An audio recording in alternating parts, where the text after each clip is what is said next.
السلام علیکم ورحمۃ اللہ وبرکاتہ۔ ناظرین کرام، ویڈیو اچھی لگی تو لائک ضرور کیجیے گا اور ہمارے چینل کو سبسکرائب کر دیں۔ اگر زندگی عارضی ہے تو مشکلات بھی مستقبل نہیں، اپنے رب کی شکر گزاری کرتے رہو۔ جو مزہ بخش دینے میں ہے وہ بدلہ لینے میں نہیں۔ والدین اور درخت دونوں بوڑھے ہو جاتے لیکن ان کی چاہوں ہمیشہ گنے رہتی ہے۔ وہ لوگ تم سے جو چاہے چھین لے اور تمہاری مقدر نہیں چھین سکتے۔ خاموشی نامناسب سوالوں کا اور مسکراہٹ ہر حالت کا بہترین رد عمل ہے، بہترین جواب ہے۔ معاملات اللہ کی سپرد کرنا ہی بہتر ہوتا ہے، کیونکہ ہم خود بھی اپنے ساتھ اتنا مخلص نہیں ہوتے جتنا اللہ ہمارے ساتھ ہوتا ہے۔ کسی کو دکھ دینا ایک قرض ہے جو آپ کو کسی اور کی ہاتھوں میں ملے گا۔ کچھ لوگ اپنی عقل کی وجہ سے قیمتی رشتے کھو دیتے ہیں اور کچھ لوگ رشتے بچاتے بچاتے اپنے قدر کھو دیتے ہیں۔ میں نے میری قسمت کو اللہ پر چھوڑ دیا، اس لیے نہیں کہ اللہ بہتر کرے گا بلکہ اس لیے کہ اللہ سے بہتر کوئی نہیں کر سکتا۔ سنو، وہاں بیٹھ کر رونا بہت سکون دیتا ہے جہاں اللہ کی سوا دیکھنے والا کوئی نہ ہو۔ ہر ایک شخص پر لازم ہے کہ وہ تنہائی میں اپنے گناہوں کو یاد کر کے ان پر استغفار کرے۔ نماز اور قرآن سے تعلق بنا لیجئے، جوانی بار بار نہیں ملا کرتی اور ہر یقین کی بات منزل کن کی ہے۔ گناہ کی دوران موت نہ آنا اور گناہ کی بعد توبہ کی مہلت ملنا اللہ پاک کا بڑا احسان ہے۔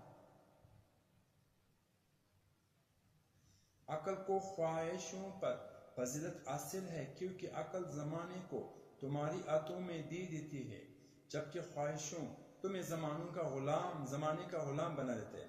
کوئی بھی غروب ہمیشہ کے لیے نہیں ہوتا اور کوئی طلوع بھی ہمیشہ کے لیے نہیں ہوتا۔ بہترین ہے وہ لوگ جو زندگی کی عروج زوال میں اپنے رب کی رضا میں شکر گزار رہتے ہیں۔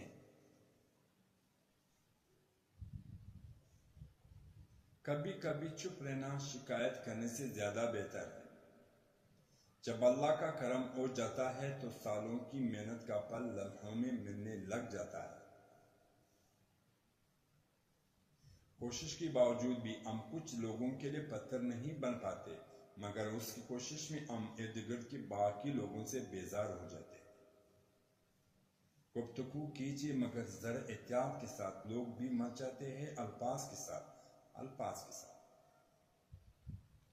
اللہ کی عطاؤں پر الحمدللہ اور اپنی خطاؤں پر استغفار اللہ کہنا اللہ تعالیٰ کو بہت پسند ہے۔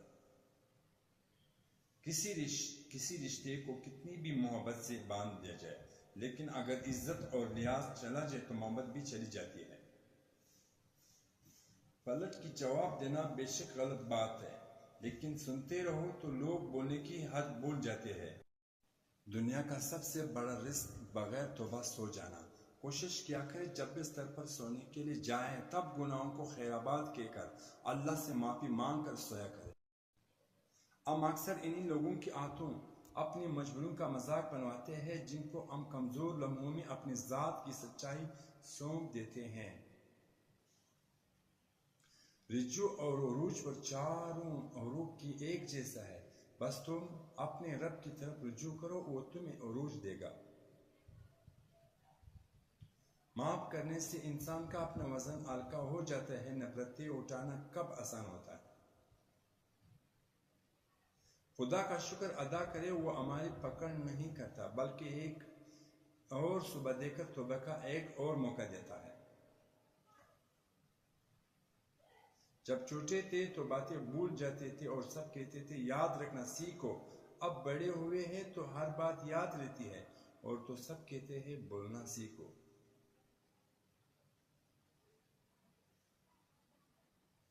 میں آپ کے ساتھ ہوں، یہ لفظ جیسے ہی بولے سچے دل سے بولے اور سوچ سمجھ کر بولے، ان لفظوں میں چھپی ہوئی سچائی جیسے دل کو خوشی دیتی ہے، اسی طرح ان لفظوں میں چھپا دھوکہ بہت زیادہ اذیت دیتا ہے اور یہ اذیت اکثر ہاکی کی صورت اختیار کر لیتی ہے۔